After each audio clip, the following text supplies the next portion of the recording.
Today I will talk about the ways our environment shapes our identity. We often look at others and assume they got their happiness and success because they were made this way, or that some are just born like this. But that isn't always true.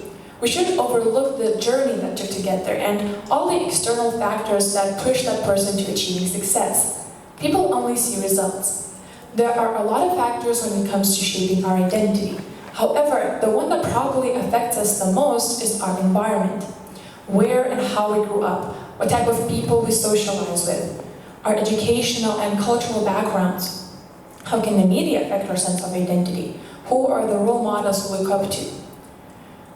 We really need to understand that the 3 or 4 closest people in our lives have the most impact on us. That could be your parents, your best friend, your teacher, etc. But those 4 people that you spend the most time with, they are the ones making you who you are. And at the same time, they are a reflection of you. Our environment shapes us unconsciously in more ways than we care to admit. Indeed, we may understand the importance of the environment in our daily lives, but we truly underestimate the influence of the environment over our opinions. It's important for our well-being, mental health, career, and success in general to find for ourselves some answers regarding who we truly are when our environment threatens to overwhelm us. When people find themselves in an environment that doesn't accept them, it can cause them to change and adapt in order to emotionally and physically survive. Those who live in an environment where they feel loved and accepted feel no need to change their identity. A change to a better environment can result in an identity blossoming into something enriching and fulfilling. As early as 1956, French postulated the theory of social power, in which social structure is represented as an explicit interaction network. It was said that an individual's opinion is often not only based on his own beliefs, but also on expectations and opinions of those he interacts with. Later, social psychologists have extended and built upon French social power theory, and in addition stated that your connection with the media or a person whose expectations or opinions are exposed to change how much you will be influenced by it. I also want to share my personal experience. At my old school, I constantly felt this need to fit in because everyone would seem to judge and turn against people who dare to be different. Everyone looked the same, talked in the same manner, and about the same boring stuff. I think mostly it impacted the way I interacted with others, because all the conversations that we had were gossip or trash-talking others, and at the time it was so normal I didn't even realize it was not okay, and I was contributing to this judging machine that was stopping myself and everybody else from showing their true selves. This environment also impacted the way I viewed myself. I felt forced to fit into this mold. From the hair to the shoes, everything had to fit the norm.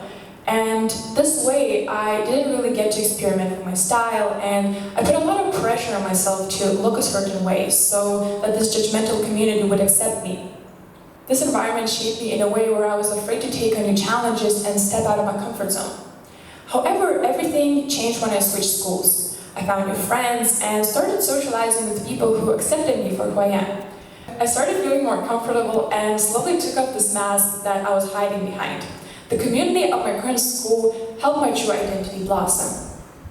I was ready to leave the previous toxic environment that was holding me back for years. I could finally let everyone see the person that was hiding in the back of my head that could not show itself until everyone around me let me free. And that was such a breath of fresh air.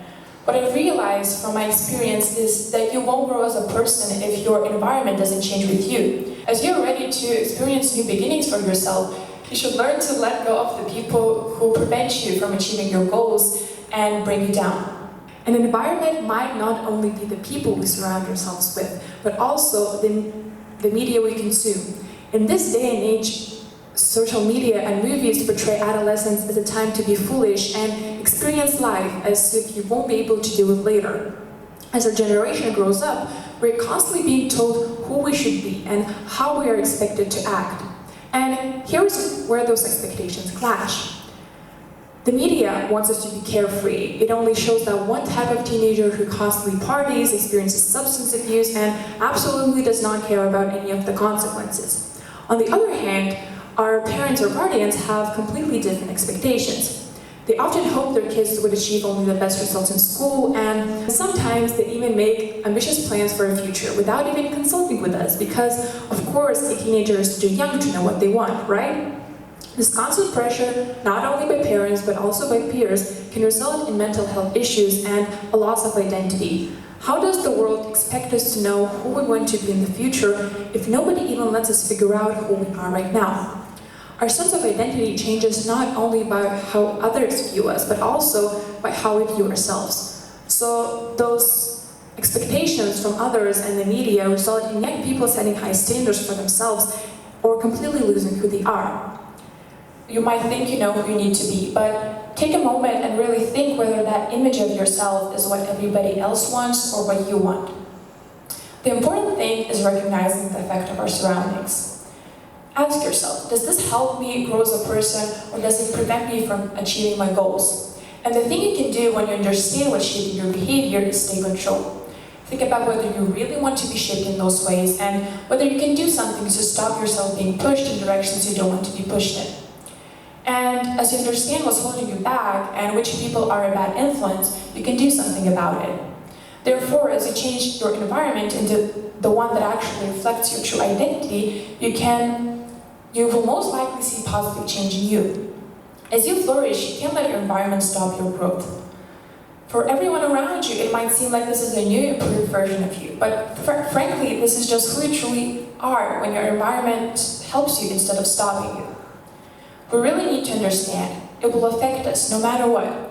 That's why it's so important to stop caring so much about everybody else's opinion of you, and also surround yourself with people that see your true value and help you find yourself. Be the kind of person you can be proud of in the future. Thank you.